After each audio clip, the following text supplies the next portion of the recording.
지난 시간에 우리가 이 성령님에 대해서 살펴보면서 성령님은 우리의 보혜사가 되셔서 항상 우리와 함께 하신다, 이런 말씀을 드렸는데, 이 보혜사는 직역하면은 곁에 있으면서 도와주는 자, 이렇게 직역할 수 있다고 말씀을 드렸습니다.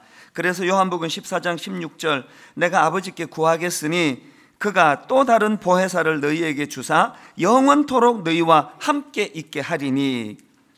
이 땅을 살아가는 우리가 늘 기억해야 되는 게 이 말씀입니다. 우리는 홀로 버려진 존재가 아닙니다. 하나님께서, 성령님께서 내 곁에 계시고 보혜사, 내 곁에서 도와주시는 고마우신 하나님이라는 사실을 늘 인식하는 것이 중요한데요.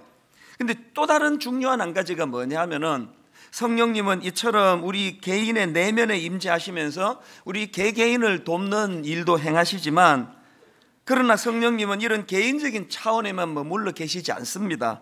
거시적이고도 포괄적인 차원에서 이 시대의 부흥을 주도하시는 분이 성령님이시라는 겁니다. 오늘 본문을 그런 관점으로 보셔야 되는데요, 사도행전 2장에 나오는 이 성령 강림 사건이야말로 이후에 그 초대교회가 그렇게 강력한 부흥을 맛볼 수 있게 된 이 원동력을 역할을 했고, 또 그런가 하면은 2000년이 지난 오늘에 이르기까지 성령님이 일하고 계시기 때문에 그 수많은 핍박과 이런저런 어려움 속에서도 교회가 오늘날까지 생명력이 유지될 수 있다는 사실입니다.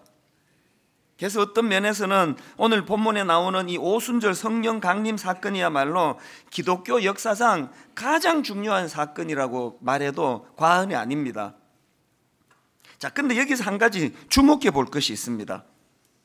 이 강림하시는 성령님을 성경이 어떻게 묘사하는가 보니까요, 우리 본문 사도행전 2장 2절 3절을 한번 보시겠습니까?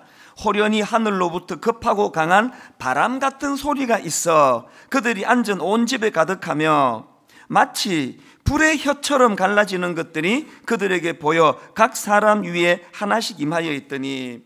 지금 오순절에 임하신 성령님을 묘사하는데 보니까 청각적으로는 급하고 강한 바람 같은 소리로 그렇게 묘사를 하고 있고요, 또 시각적으로는 불의 혀처럼 갈라지는 것으로 그렇게 묘사를 하는 겁니다. 이 바람처럼 또 불의 혀처럼, 이 표현에 대해서 여러 해석들이 가능한데요, 저는 이것들을 묵상을 해보면서 왜 성령님의 강림을 바람처럼 불의 혀처럼 이렇게 표현했을까? 그것은 강림하시는 성령님의 두 가지 부분을 강조하기 위한 것이다, 제가 그렇게 해석을 해보았습니다. 첫째로, 왜 성령님의 강림을 바람처럼 또 불의 혀처럼 임하셨다고 표현했을까 보니까요, 그것은 성령 강림 사건은 전적인 성령님의 주도하심, 성령님의 주권, 이것에 의하여 이루어졌다는 것을 강조하기 위한 표현인 것 같습니다. 요한복음 3장 8절에서 예수님이 이런 말씀을 하십니다. 바람이 임의로 불매 내가 그 소리는 들어도 어디서 와서 어디로 가는지 알지 못하나니 성령으로 난 사람도 다 그러하니라. 지금 여기서 예수님은 이 바람의 특징을 임의로 부는 것으로 특징 짓지 않습니까? 옛날에 저희 어릴 때 이제 우스갯소리 하면서 이제 퀴즈 내볼게. 엿장수가 이 가위질을 1분에 몇 번 하는지 아니? 그러면 정답은 엿장수 마음대로. 가위질을 10번 할 수도 있고 100번 할 수도 있고, 그거는 엿장수 임의대로 하는 거예요. 성령님이 바람처럼 임하셨다는 거예요.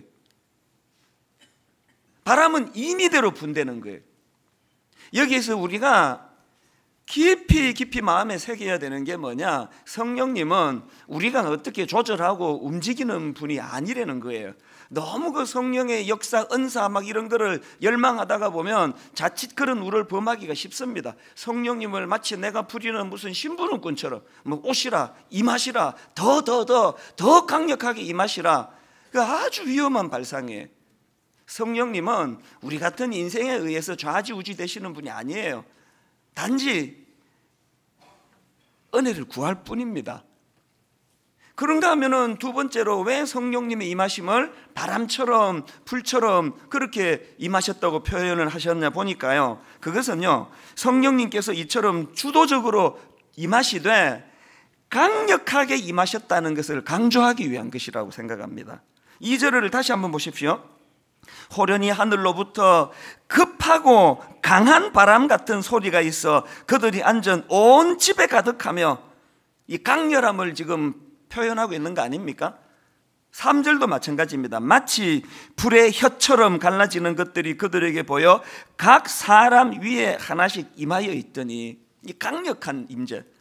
또 4절, 그들이 다 성령의 충만함을 받고, 이런 표현들이 다 강력하게 임하신 성령님을 강조하는 것이라면 오늘 우리가 이 부흥을 인위적으로 할 수 없습니다. 제가 막 인위적으로 뭐 행사하고 이벤트 해가지고 성령 충만 절대 가능하지 않습니다.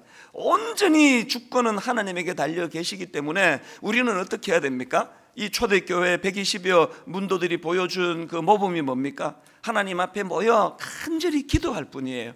우리를 불쌍히 여겨주시고 성령님 우리를 다스려 주시옵소서. 성령님의 임재하심을 매일매일 우리는 간구를 해야 된다는 겁니다. 그래서 제가 오늘 이제 이런 관점을 가지고 이제 임하신 성령님에 대해 좀 살펴보고자 하는데요. 자, 그러면 이렇게 그 인간이 인위적으로 막 꾸며가지고 만들어내는 그런 부흥 말고 정말 주권자 되시는 성령님이 주도하시는 성령의 부흥이 일어난다면 그럼 어떤 변화가 일어나느냐, 이걸 제가 좀 말씀을 드리려고 하는데요. 자, 우리들이 한번 점검해 보시면 좋겠습니다. 내게는 이런 현상이 일어나고 있는가? 그러면 그게 성령님이 주도하시는 부흥입니다. 한 몇 가지로 정리를 해드리려고 하는데, 첫째로요, 여러분 성령님께서 주도하시는 부흥이 일어나면 어떤 변화가 일어나느냐? 제일 먼저 언어가 변화가 된다는 거예요.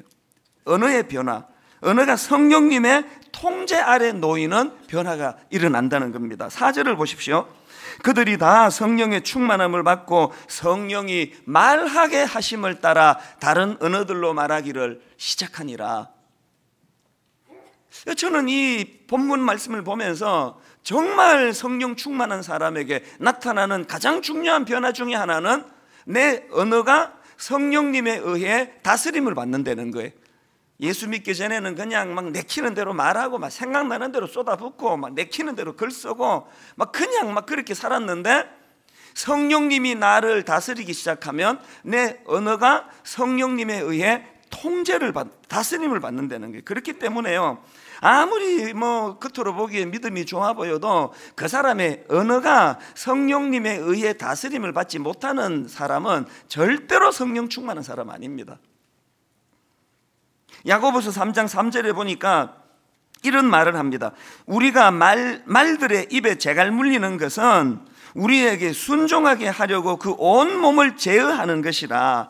이 우리 언어가 통제받는 것이 얼마나 중요한가를 지금 말을 가지고 비유해서 설명을 하고 있지 않습니까? 그러면서 8절에 보니까요, 혀는 능히 길들일 사람이 없나니 쉬지 아니하는 악이요 죽이는 독이 가득한 것이라. 성령님에 의해 통제받지 않는 그 인생의 이 혀는요, 사람을 뭐 죽이는 거예요. 죽이는 거.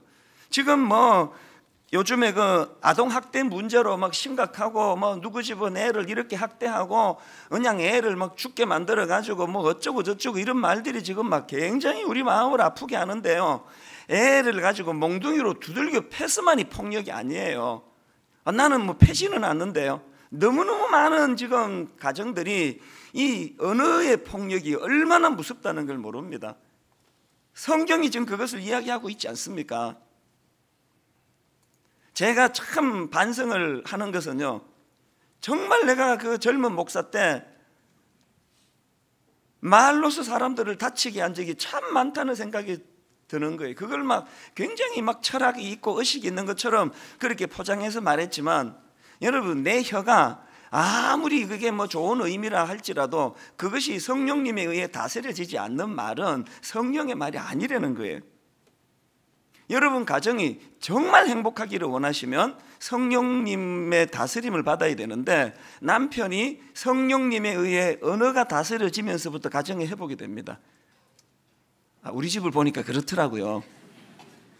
정말 여러분 가정이 회복되기를 원하면 아내들의 입술이 성령님에 의해서 통제되어야 돼요. 막 내키는 대로 말하고. 그래서 믿는 우리는요, 항상 이 멈칫하는 훈련이 필요해요. 이게 나올 때 한번 이 성령님이 지금 이제 주시는 말씀을 생각하는 시간이에요. 막 생각나는 대로 막 들이퍼붓고 그러고 나가지고는 상대방이 지금 이것 때문에 뭐 죽어 나간다는 걸 전혀 모르는 거예요. 잠언 15장 4절에 보니까요, 온순한 혀는 곧 생명나무지만 패역한 혀는 마음을 상하게 하느니라. 참 재밌는 게 이 부분을 제가 영어 성경으로 보니까요, 이 온순한 혀 할 때 온순을 영어 성경에는 힐링으로 번역이 되어 있는 거예요. 이게 이렇게 번역해도 되는 게요, 원어로 이 단어가 치유하다라는 의미가 내포된 단어예요. 목사님들은 다 이제 신방을 다니시지 않습니까? 교구 목사님들이 그 한약재를 갖고 다닙니까?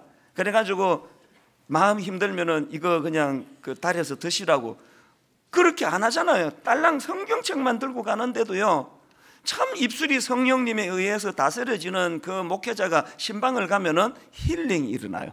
그럼 몇 마디 안 했는데 치유가 생겨요. 용기가 생기는 거예요. 왜 그런 일이 가능하냐? 성령님에 의해서 다스려지는 입술은 거기에 치유 요소가 있다는 거예요. 이런 면에서 예수 잘 믿는다고 하는 우리 모두가 다 자기를 깊이 돌아볼 필요가 있습니다.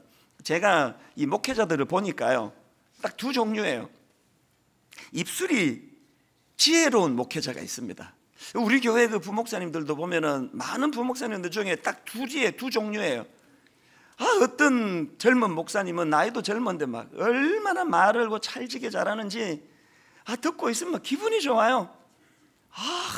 목사님은 뭐 어쩌고 저쩌고 막 기분 좋게 다 이야기해가지고 집에 가서 정리해 보니까 목회 똑바로 하시라는 충고예요. 그게 저 어려운 이야기를 어떻게 이렇게 지혜롭게 기분도 나쁘지 않게 내가 정말 그래야 되겠다, 그걸 깨닫도록 이렇게 해주는 교역자가 있고요. 그것도 어떤 교역자는 보면은 참 그 좋은 이야기 왜 이렇게 표현할까, 이 참 이상하다, 왜 이 좋은 이야기를 왜 이렇게 기분 나쁘게 할까. 이건 뭐 우리 대부분의 우리 어머니들이 갖고 있는 은사라고 우리 자녀들이 이야기하는데요, 여러분의 아들, 딸들이 여러분에게 늘 신비롭게 생각하는 그거 아닙니까? 우리 엄마는 저 놀라운 말씀을 이렇게 기분 나쁘게 풀어내는 은사가 있다고. 그래서 여러분, 우리가요, 이 입술이 지혜로워지기 위해서는 성령님께 지혜를 구해야 됩니다. 그래서 저는 목회자로서 야고보서 1장 5절 말씀이요, 너희 중에 누구든지 지혜가 부족하거든 모든 사람에게 후히 주시고 꾸짖지 아니하시는 하나님께 구하라, 그리하면 주시리라. 새벽에 일어나가지고 제가 분당 우리 교회를 막 세계에서 제일 좋은 교회 되게 주시옵소서 그렇게 기도 안 합니다. 아버지 이찬수 목사가 막 한국 교회를 대표하는 목사가 되게 해달라고, 그 큰일 날 기도 아닙니까? 저 같은 사람이 한국 교회를 대표하면은 어떻게 되려고요? 그런 거창한 기도 안 합니다. 어린애처럼 기도해요. 하나님, 오늘 제가 11시에 이혼을 앞두고 있는 부부를 만나는데 종이 입술에 지혜가 없습니다. 헛소리가 새어나오지 않도록 성령님께서 제 입술을 다스려 주시옵소서. 종은 미련하지만 제 입에서 나오는 말은 성령님이 주시는 말씀이 되어가지고 이 두 부부가 저 만나고 나면은 이혼하기로 했던 이 생각이 바뀌어지는 은혜가 있기를 바랍니다. 여러분, 지난 14년 동안 그런 일이 몇 번 있었습니다. 수백 번 만나가지고 몇 건 그런 일이 있었습니다. 더 구해야 되겠죠? 오늘 여기에 그래도 말씀을 사모하고 하나님 은혜를 사모하는 성도님들이 모여 계시다면 여러분, 우리 성령님께 항상 이걸 구해야 됩니다. 아버지, 내 입술에 성령님 지혜를 덧입혀 주시되 성령님에 의해 내 말이 다스려지기를 원합니다. 에베소서 4장 29절 30절에 보면은 이 언어 사용 문제가 생각보다 심각합니다. 보십시오. 무릇 더러운 말은 너희 입 밖에도 내지 말고 오직 덕을 세우는 데 소용되는 대로 선한 말을 하여 듣는 자들에게 은혜를 끼치게 하라. 그 다음 보세요. 하나님의 성령을 근심하게 하지 말라. 지난번에 말씀드렸죠. 내 안에 성령님을 근심케 하는 죄악들이 있으면 성령님이 일하지 않으세요. 그래서 회개해야 된다 그랬는데, 이런 차원에서 우리가 회개해야 되는 중요한 것 중에 하나가 언어 사용이에요. 하나님, 제가 생명을 살리는 말을 하지 못하고 이 좋은 말씀을 그냥 상대방의 비수를 찌르는 이런 것으로 하는 저의 악한 언어를 회개합니다. 그래야지만 성령님을 근심하게 하지 않는다는 겁니다. 그런가 하면은 두 번째로 성령님께서 주도하시는 부흥이 일어나면 나타나는 현상이 뭐냐? 하나됨, 분열이 아니라 한 마음을 회복한다는 겁니다. 앞에서 말씀드린 언어의 변화가 이 개인의 변화라고 한다면, 이 두 번째 항목은 공동체의 변화예요. 이 하나됨의 문제, 이게 성령 충만의 증거 중에 하나인데요. 그런데 여러분, 저는 본문에서 굉장히 중요한 한 가지를 발견했습니다. 자, 4절을 한번 보십시오. 그들이 다 성령의 충만함을 받고 성령이 말하게 하심을 따라 다른 언어들로 말하기를 시작하니라. 이게 지금 어떤 상황인가 하면은, 이제 성령 강림 사건을 경험하고 충만해진 사람들이 이제 막 각각의 배우지 않은 외국어로 이제 기도가 터지는 거예요. 여러분, 제가 지금 앞에서 성령님이 주도하시는 부흥이 일어나면은 분열됐던 것들이 하나가 된다 그랬는데, 이건 지금 거꾸로 가는 거 아닙니까? 하나로 기도하다가 성령님이 임하니까 언어가 다 흩어져 버렸습니다. 이게 어떻게 됐느냐? 이게 참 흥미롭더라고요. 자, 이 부분을 설명한 4절부터 6절을 현대인의 성경으로 한번 보십시오. 그러자 그들은 모두 성령이 충만하여 성령께서 주시는 능력으로 그들도 알지 못하는 외국어로 말하기 시작하였다. 그때 예루살렘에는 세계 여러 나라에서 온 경건한 유대인들이 많이 머물고 있었다. 하늘에서 난 바람 같은 이 소리를 듣고 몰려든 군중들은 각자 자기 나라 말로 제자들이 말하는 것을 듣고 어리둥절하였다. 이 어떤 상황인지 아시겠죠? 오순절을 맞이해가지고 막 원근각처에서 여러 다른 지역과 나라에서 사람들이 모여들었는데, 지금 성령 충만한 사람들이 각각의 그 배우지 아니한 여러 다른 나라 말로 이제 방언이 터진 거예요. 그러면서 얼마나 다양한 나라에서 왔는지, 얼마나 다양한 언어가 터뜨려졌는지를 지금 9절부터 11절까지 막 장황하게 묘사를 합니다. 자, 보십시오. 우리는 바데인과 메데인과 엘람인과 메소포타미아, 유대와 갑바도기아, 본도와 아시아, 부르기아와 밤빌리아, 애국가 및 구레네에 가까운 리비아 여러 지방에 사는 사람들로 로마로부터 온 나그네 곧 유대인과 유대교에 들어온 사람들과 그레데인과 아라비아인들이라. 제가 옛날에 이거 읽을 때는요, 이 성경 진짜 이상하게 기록한다. 그냥 여러 지역에서 사람이 모였다 그러면 되는 걸 뭘 이렇게 알지도 못하는 나라들을, 지역들을 이렇게 열거하느냐. 이게 성경의 의도하심이라는 거예요. 지금 성경이 막 이렇게 장황하게 막 여러 지역에서 모여들었고, 그들의 배우지 않은 언어가 지금 터트려져 가지고 막 다양한 언어로 기도하고 있는 걸 왜 이렇게 강조하는가 하니까, 그들이 그렇게 다양하게 기도를 하는데 격식과 형식과 내용은 다양한데 내용물이 통일을 이루는 거예요. 그게 뭐냐? 11절을 보십시오. 우리가 다 우리의 각 언어로, 여러 다양한 언어로 하나님의 큰 일을 말함을 듣는도다 하고, 여기에서 우리가 알아야 되는 통일성에 대한 오해예요. 우리나라 분들에게 이런 정세가 좀 심한데요, 우리는 그냥 이 획일성을 자꾸 통일성이라 그래요. 그러면 내가 그날 예를 들어서 지금 우리식으로 말하면, 그날 제가 이 독일어로 제가 이제 방언을 받았다 치자고요. 근데 독일어로 막 기도하면 영어로 기도하는 사람들의 기도를 인정을 안 하는 거예요. 저게 무슨 기도냐고. 내가 성령님에게 받은 이 기도만이 참 기도라고. 우리가 오해하면 안 되는 게, 성경이 말하는 통일성은 이런 어떤 격식의 통일이 아니에요. 이런 점에서 저는 마음이 아파요. 많이 아파요. 우리나라는 개개가 참 좋은 분들인데 왜 자꾸 그렇게 헐뜯고 다투고 싸우고. 저는 우리나라가 성장하려면 정말 제대로 된 진보가 더 많이 나와야 된다고 생각합니다. 이 진보가 갖고 있는 그 정신이 얼마나 귀한 생각입니까? 그런가 하면은 우리 주로 어른들이 갖고 있는 이 보수적인 생각이 또 이게 얼마나 우리가 기존의 가치를 잘 지켜내는 게 얼마나 중요하냐고요. 그래서 누구는 참 진보적인 생각을 가지고 점점 더 그동안 생각하지 못했던 것들을 지경을 넓혀나가고, 그러면서도 또 참 우리의 좋은 이 보수적인 것들을 지켜나가는 것들이 조화를 이루면 좋겠는데, 그냥 또 선거가 다가오니까 뭐 억장이 무너져요. 억장이. 지금 성령님이 말씀하시는 통일성은 뭐 이 나라는 이제 막 전 국민이 다 진보다, 뭐 전 국민이 다 보수다, 이게 아니에요. 각각이 자기가 생각하는 나라 사랑하는 마음, 이웃을 섬기는 마음, 그런 아주 그냥 부패하고 타락한 그런 거 말고, 여러 다른 다양한 언어를 주시면서도 내용물을 보니까 통일된 하나님의 큰 일을 말하는도다. 교회는 어떻습니까? 맨날 그렇게 그냥 헐뜯고 싸우고 비판하고, 기도실 만들어 놓고 내 또 걱정이에요. 얘네 내일 당장 이제 항의 전화 올 거예요. 뭔 기도실이 이렇게 시끄럽냐, 통성으로 기도해가지고 그냥 기도를 못하겠다, 조용히 좀 기도하자, 목사님 좀 조용히 기도하게 해주세요, 그렇게 건의가 와요. 그리고 또 이제 그런가 해보면 그 다음날 또 반대로 전화.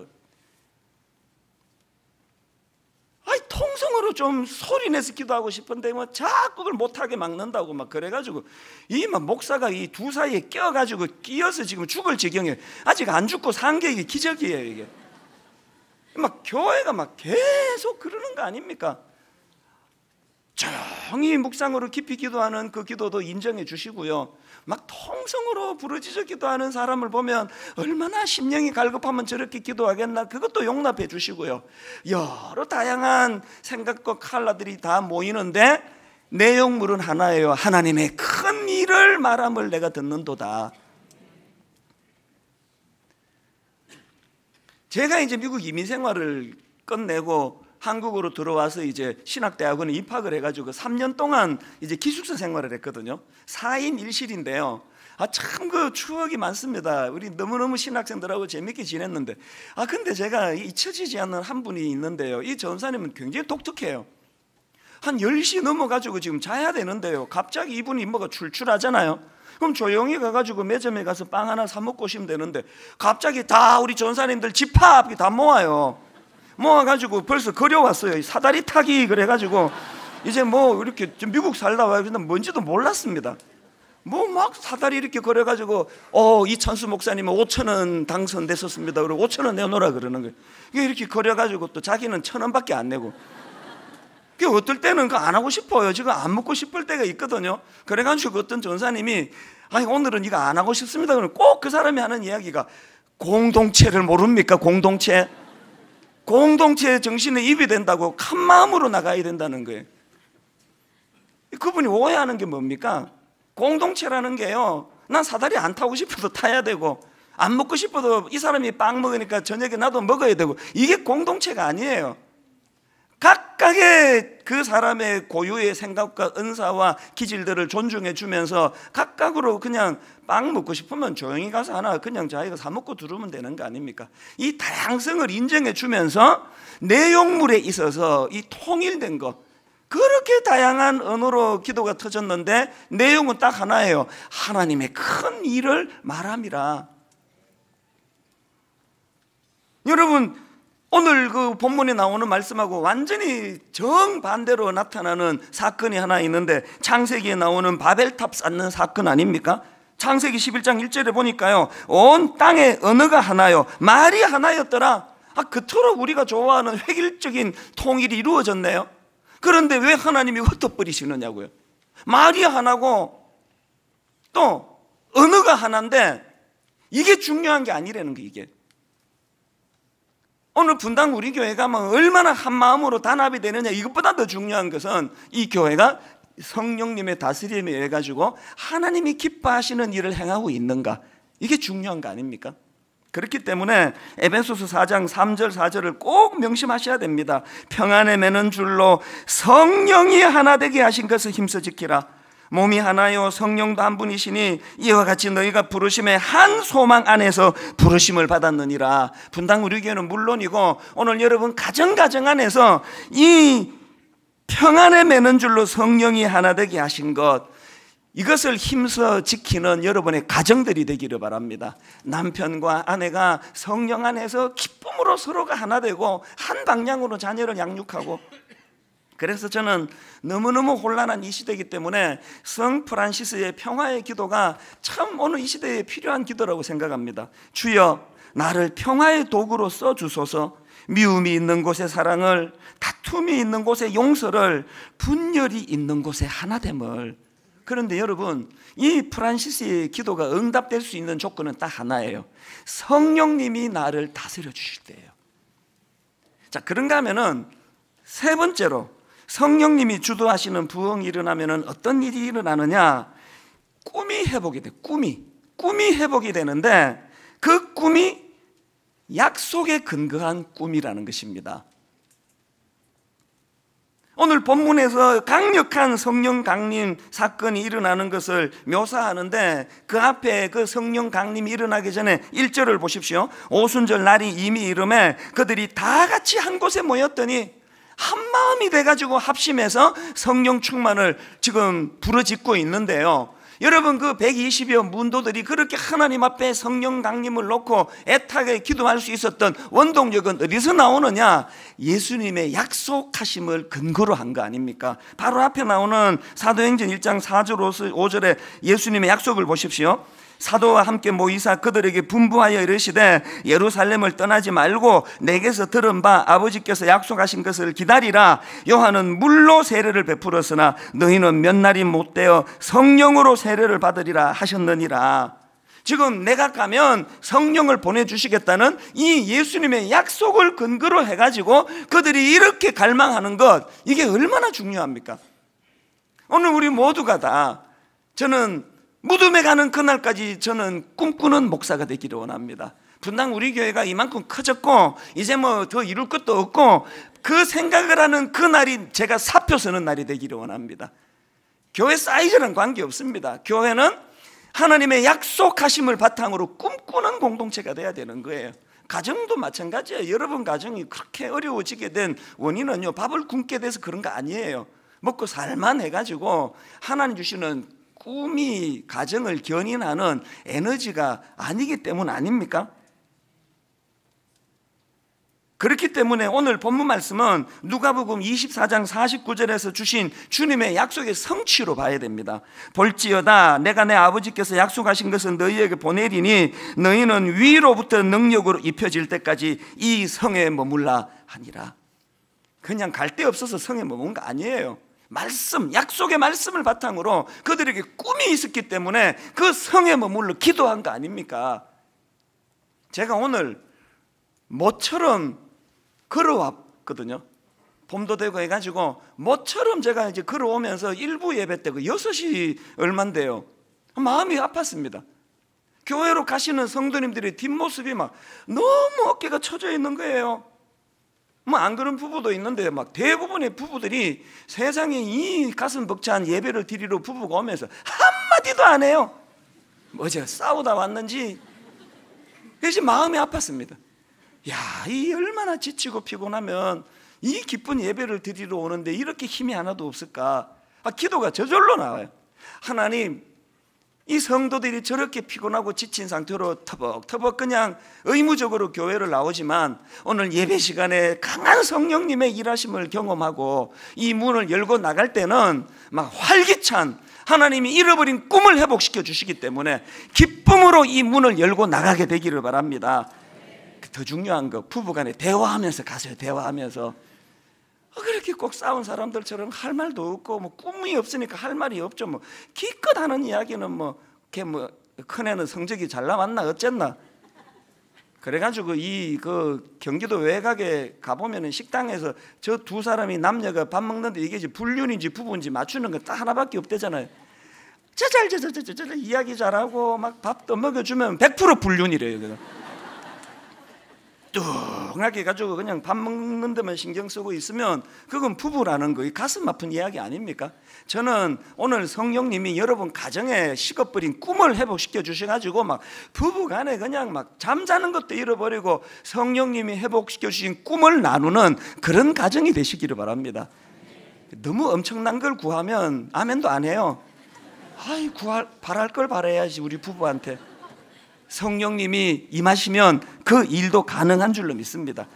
그래서 여러분 베드로가 저는 참 멋있어. 이 본문의 베드로가 그렇게 성령 충만으로 그 배우지 않은 언어를 가지고 그렇게 뜨겁게 기도를 하니까 어떤 사람들은 또 삐딱하게 그걸 보면서 이게 지금 세술에 취해가지고 그렇다고 이야기하니까 베드로가 바로 뭐라고 이야기를 하느냐. 사도행전 2장 16절 17절을 보십시오. 이는 곧 선지자 요엘을 통하여 말씀하신 것이니 일러서되 하나님이 말씀하시기를 말세에 내가 내 영을 모든 육체에 부어주리니 너희의 자녀들은 예언할 것이요 너희의 젊은이들은 환상을 보고 너희의 늙은이들은 꿈을 꾸리라. 이 예언이 성취된 사건이라는 거예요. 베드로의 요지가 뭐예요? 우리 술 먹은 거 아니라는 거예요. 술 취해서 이런 게 아니고 우리가 하나님의 약속하신 말씀을 근거로 해가지고 그 약속을 가지고 하나님께 구했더니 성령님께서 그것을 성취해 주신 가슴 벅찬 사건이 너희들이 보고 있는 이 사건이다. 오늘 우리가 세상 사람들이 교회를 향하여 비난할 때 베드로처럼 이렇게 멋있게 말해줄 수 있는 말이 없어서 초라한 거 아닙니까? 저는 26년의 세월 동안 이 말씀을 붙잡았습니다. 왜 그러냐? 신학교 들어가는 날부터 오늘 아침에 이르기까지 저는 저희 어머니의 꿈이 이루어져서 목사가 된 사람이거든요. 저희 아버지가 목사님이신데도 불구하고 말을 더듬으시니까 얼마나 그게 마음이 아프겠습니까? 속에는 막 성령의 불이 막 끓어오르는데 말 더듬으시는 분이요 에너지가 많아서 그런 거예요. 막 속에는 성령의 불이 막 선포하기를 원하는데 말을 더듬으시는 거예요. 어떻게 해서든지 간에 본인의 그 연약한 것을 치유받고 은혜 받아가지고 교회를 하나님 앞에 부흥을 원하는데, 그래서 아버지가 40일 금식기도 그 무리하셨어요. 물도 안 드시고 막 그렇게 금식하시면 이건 애당초 무리 아닙니까? 그렇게 하다가 아버지가 돌아가셨는데 제가 우리 어머니에게 참 눈물나게 감사한 게 뭔지 아십니까? 그런 가슴 아픈 현실 앞에 남편이 교회 부흥을 부르짖다가 돌아가셨는데 이거를 한으로 그것을 그냥 절망으로 떨어지지 않고 저희 어머니는 그 가슴 아픈 아버지 돌아가시는 사건을 약속을 바탕으로 한 성령 주시는 꿈으로 승화시킨 거예요. 그래가지고 늘 저보고 네가 아버지 뒤를 이어서 목사가 돼야 되겠다. 나는 막내인데도 자꾸 나보고 목사가 되라 그래서 좀 마음이 힘들었습니다. 네 아버지가 기도하다가 돌아가시는 영광은 누렸지만 기도하다가 돌아가셨기 때문에 목회의 열매를 못 거둔 거 아니니 자식이 네가 아버지 뒤를 이어가지고 목회 열매를 네가 거두어야 되겠다. 난 어머니를 이해를 못했습니다. 하나님 원망하고 막 그냥 막 하나님이고 뭐고 막 질렸다 뭐 이렇게 무능한 하나님 나는 이제 못 믿는다. 짐 싸라 우리 부처님한테 간다. 그래야 되는 것 같은데 어머니는 그렇게 비참하게 아버지가 돌아가시는 그 가슴 아픈 사건을 그런 울분과 한으로 그것을 전락시키지 않고 약속을 바탕으로 한 꿈으로 성화시켜가지고 저에게 30살이 될 때까지 어머니의 기도가 멈추질 않아가지고 제가 신학교를 갔는데 제가 딱 목사가 되고 나니까 어머니가 꾸신 꿈이 이런 거구나 이해가 되기 시작하는 거예요. 그래서 26년의 세월 동안 여러분 모두가 다 알고 계시지만 제가 무슨 실력이 있기를 합니까? 뭐 의식이 있기를 합니까? 영어를 잘합니까? 호감 가는 얼굴을 내가 가졌습니까? 뭐 또 뭐 있습니까? 뭐 평소에 하고 싶은 얘기 다 해보세요. 아무것도 없는 인생 아닙니까? 그러나 여러분 성령님이 주시는 꿈을 가진 자들 그 꿈을 가지고 달려나가니까 26년의 세월이 꿈꾸는 것 같았습니다. 저는 지금 56살인데요 저의 66살이 막 너무너무 기대가 되는 거예요. 세상에 하나님 46살에 저보다 이렇게 아름답게 빚어가십니까? 46살 때는 세상에 36살 때 제가 얼마나 미숙했는데 이렇게 저를 빚어가십니까? 세상에 26살 때 저는요 뭐 철딱선이 없기를 말로 다 할 수 없었는데 성령님이 꿈꾸게 하시니까요.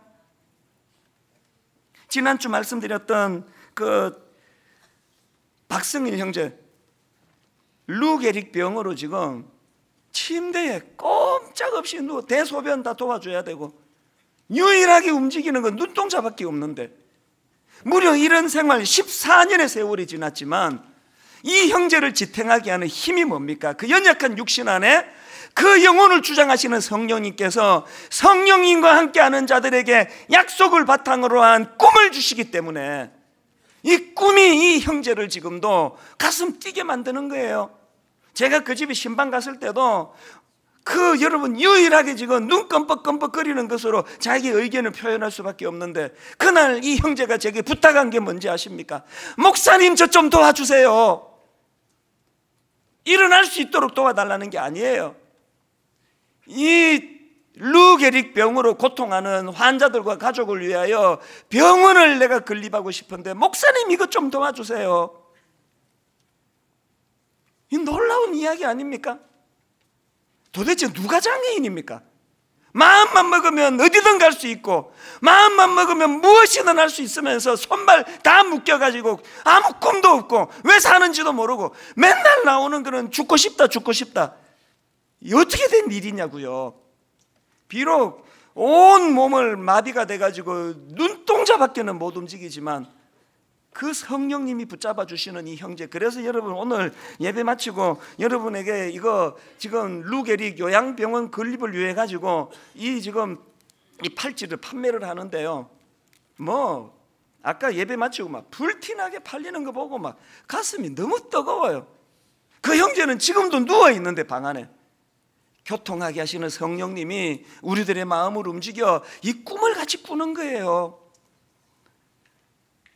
지난 특세 마치고 교구 목사님한테 메일이 왔습니다. 자기 교구에 어느 약국을 하는 집사님이 계시는데 특세 마지막 날에 은혜를 많이 받았다는 거예요. 그래서 좀 장학금을 좀 헌금을 하고 싶다 연락이 와서 제가 전화를 드렸습니다. 그랬더니 이분 하시는 말씀이 약국을 하면서 꿈을 하나님 앞에 어떤 그 기도를 드렸냐 하면 이렇게 수익금이 생기면 뭐 여러 가지 좋은 데 쓰겠지만 그 중에 사람을 키우는 이 장학금을 내가 헌금을 하겠습니다. 그랬는데 그거를 못했다는 거예요. 그날 은혜를 받고 제가 설교 중에 하나님 앞에 드린 약속은 지켜야 한다 이런 요지의 설교를 듣고 그분이 마음에 이제 부담을 느껴가지고 목사님 이제 내가 하나님께 약속을 지키고자 합니다. 그러면서 장학금으로 5천만 원을 주셨어요. 공교롭게도 바로 얼마 뒤에요. 에듀투게더라고 아시죠? 가난해가지고 과외를 받을 수 없는 이 가난한 집 아이들을 지금 우리 성도님들이 눈물나게 지금 과외를 시켜가지고 이제 걔들이 대학도 들어가고 꿈도 회복하고 그러는데요. 그 중에 한 아이가요, 지금 서보원이라는 학생이 있는데 이 친구는 지금 뭐 과외 하나 받을 수 없는 가난한 집안에서도 성령 주시는 꿈, 또 어른들을 통해 전달된 그 꿈 때문에 놀라운 일이 벌어진 거예요. 이 형제가요, 호주 웨스턴 시드니 대학 경영학과에 유학을 가게 됐습니다. 그 귀한 1억의 헌금 중에서 900만 원을 가지고 이 형제를 후원을 하게 된 거예요. UCLA로 유학을 간 자매를 이 헌금을 가지고 도왔고요.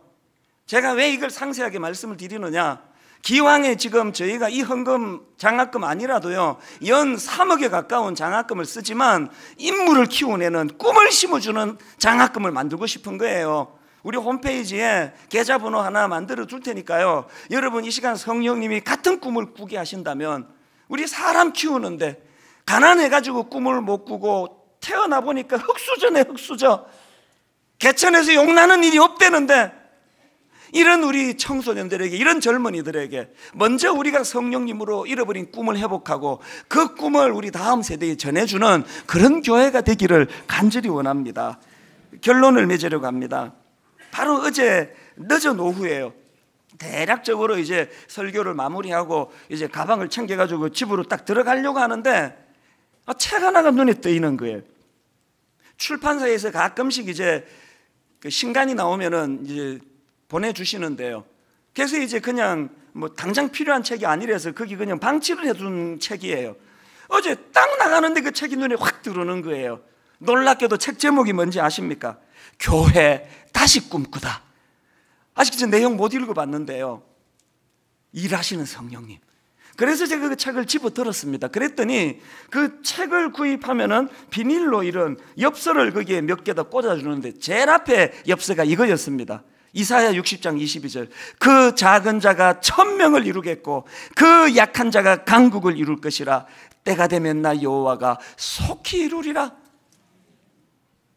성령이 주시는 꿈을 설교하는 저에게 방점을 찍어주시는 하나님, 이 하나님이 여러분의 하나님인 줄 믿습니다. 이제 하나님, 우리 이 세 가지를 마음에 담고 아버지, 내 입술이 성령님에게 통제되기 원합니다. 하나님, 공통체적으로 다양한 성도들이 모여 있지만 내용적으로 한 방향 하나님의 큰 일을 말하는도다. 그런가 하면은 약속에 근거한 잃어버린 꿈을 되찾고 회복하는 그런 교회가 되기를 원합니다. 이것이 부흥인 줄 믿습니다.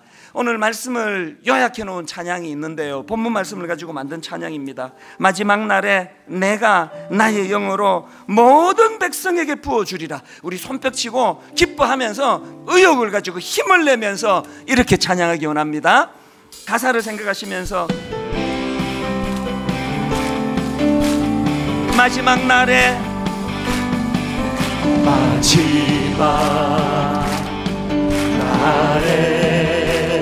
내가 나의 영으로 하나님의 약속입니다. 모든 백성에게 부어주리라.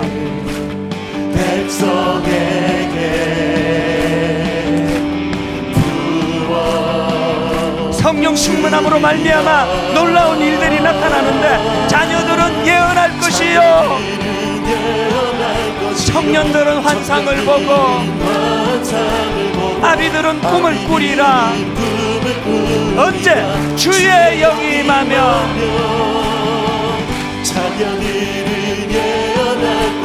청년들은 환상을 보고 아비들은 꿈을 꾸리라. 언제? 성령 충만할 때. 성령이여 임하소서, 이여 임하소서, 임하소서. 성령이여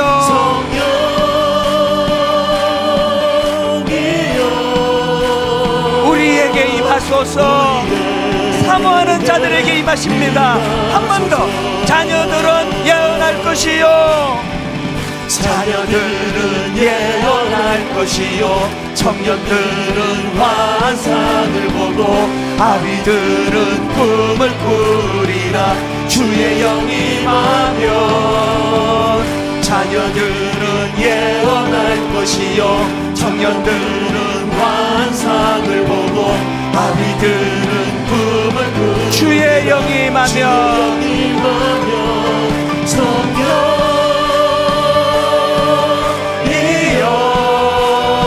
임하소서, 임하소서. 성령이여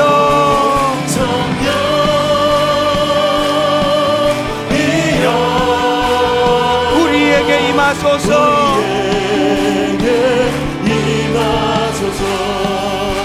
자, 여러분, 한 번 더 이 찬양 부를 때에 예배는 사건이에요.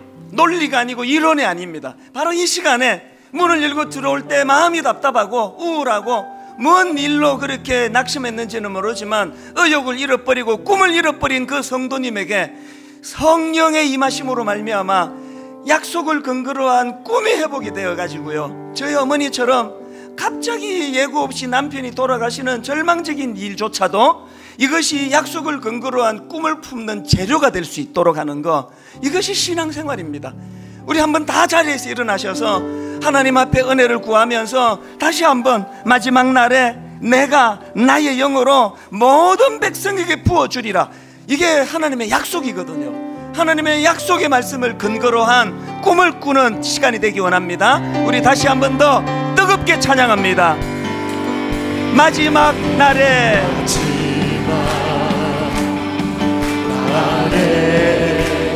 내가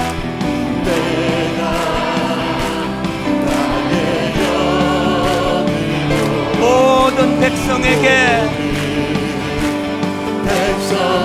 그냥 주시는 게 아니에요. 부어주리라.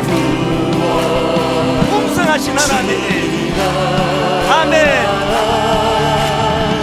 자녀들은 예언할 것이요 청년들은 환상을 보고 아비들은 꿈을 꾸리라. 주의 영이 임하면 자녀들은 예언할 것이요 청년들은 환상을 보고 아비들은 꿈을 꾸리라. 언제? 주의 영이 임하면 성령이여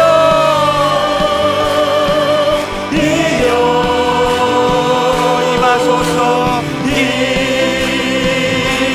임하소서. 성령이여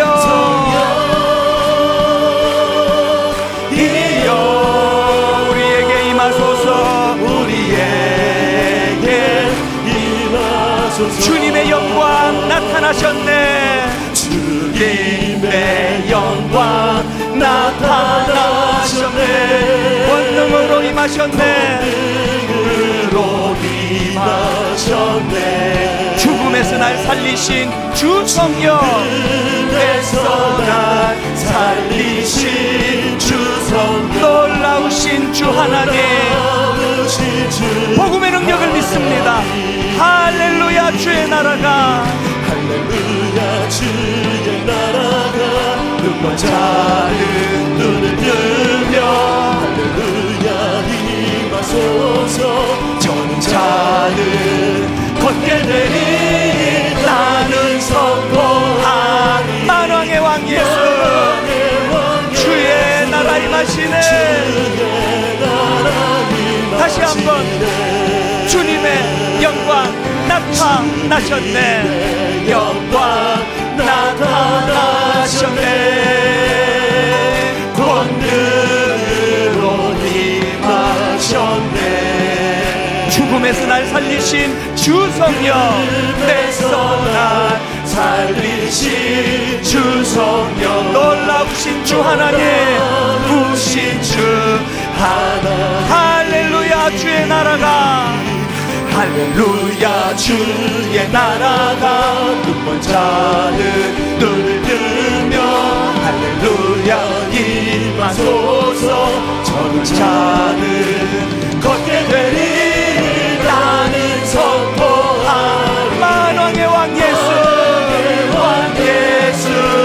주의 나라 임하시네. 주의 나라 임하시네.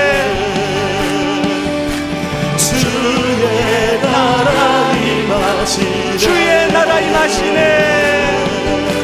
주의 나라 임하시네.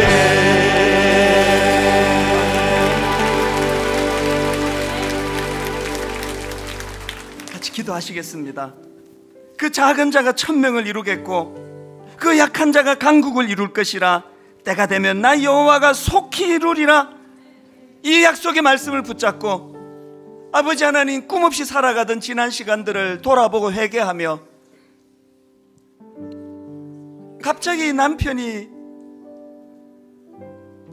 돌아가시는 그 가슴 아픈 사건조차도 약속을 바탕으로 하는 꿈을 꾸는 재료가 될 수 있다고 한다면, 오늘 우리가 겪고 있는 이 아픔, 상함, 약속을 바탕으로 한 꿈꾸는 재료가 되고 도구가 되는 줄 믿습니다. 성령님을 의지하고 그분과 더불어 동행하며 내 입술이 성령님에 의하여 다스려지고 진정 하나가 이루어지는 은혜를 누리며 그렇게 성령 주시는 꿈을 회복하며 그렇게 달려가는 우리 가정, 또 우리 교회, 또 한국 교회 되도록 인도하여 주시옵소서.